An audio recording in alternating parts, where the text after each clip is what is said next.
మా వీడియోలు నచ్చితే లైక్ చేయండి, కామెంట్ చేయండి. Andhra Vilas movie news channel ను సబ్స్క్రైబ్ చేయండి. కొత్త వీడియోల కోసం గంట గుర్తుపై క్లిక్ చేయడం మర్చిపోవద్దు. చియాన్ విక్రమ్ తనయుడు ధ్రువ్ విక్రమ్ నటించిన బైసన్ కాలమడాన్ ట్రైలర్ విడుదలై సినీ అభిమానులను ఆకట్టుకుంటోంది.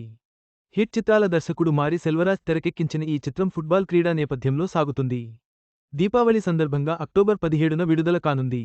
కోలీవుడ్ స్టార్ చియాన్ విక్రమ్ వారసుడు ధ్రువ్ విక్రమ్ కథానాయకుడిగా నటిస్తోన్న తాజా చిత్రం బైసన్ కాలమడాన్. హిట్ చిత్రాల దర్శకుడు మారి సెల్వరాజ్ దర్శకత్వం వహిస్తున్నారు. ఈ చిత్రాన్ని అప్లాస్ ఎంటర్టైన్మెంట్, నీలం స్టూడియోస్ సంస్థలు సంయుక్తంగా నిర్మిస్తున్నారు.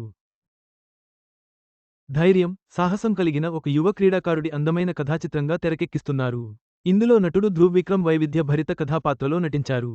ఈ మూవీలో అనుపమ పరమేశ్వరన్ హీరోయిన్గా కనిపించనుంది. తాజాగా ఈ మూవీ ట్రైలర్ను విడుదల చేశారు. ట్రైలర్ చూస్తే ఫుట్బాల్ క్రీడా నేపథ్యంలో తెరకెక్కించనున్నట్లు తెలుస్తోంది. ఈ చిత్రాన్ని దీపావళి సందర్భంగా అక్టోబర్ 17వ తేదీన విడుదల చేయనున్నారు. ఈ చిత్రంలో దర్శకుడు అమీర్, లాల్, పశుపతి నటి రజీషా విజయన్ ముఖ్యపాత్రలు పోషించారు. ధైర్యం, సాహసం నిండిన క్రీడాకారుడి కథగా బైసన్ కాలమడాన్ ట్రైలర్ ఆసక్తిని రేపుతోంది. ధ్రువ్ విక్రమ్ నటన, మారి సెల్వరాజ్ దర్శకత్వం సినిమాపై అంచనాలు పెంచుతున్నాయి. దీపావళికి ఈ చిత్రం ఎంతగా అలరిస్తుందో చూడాలి.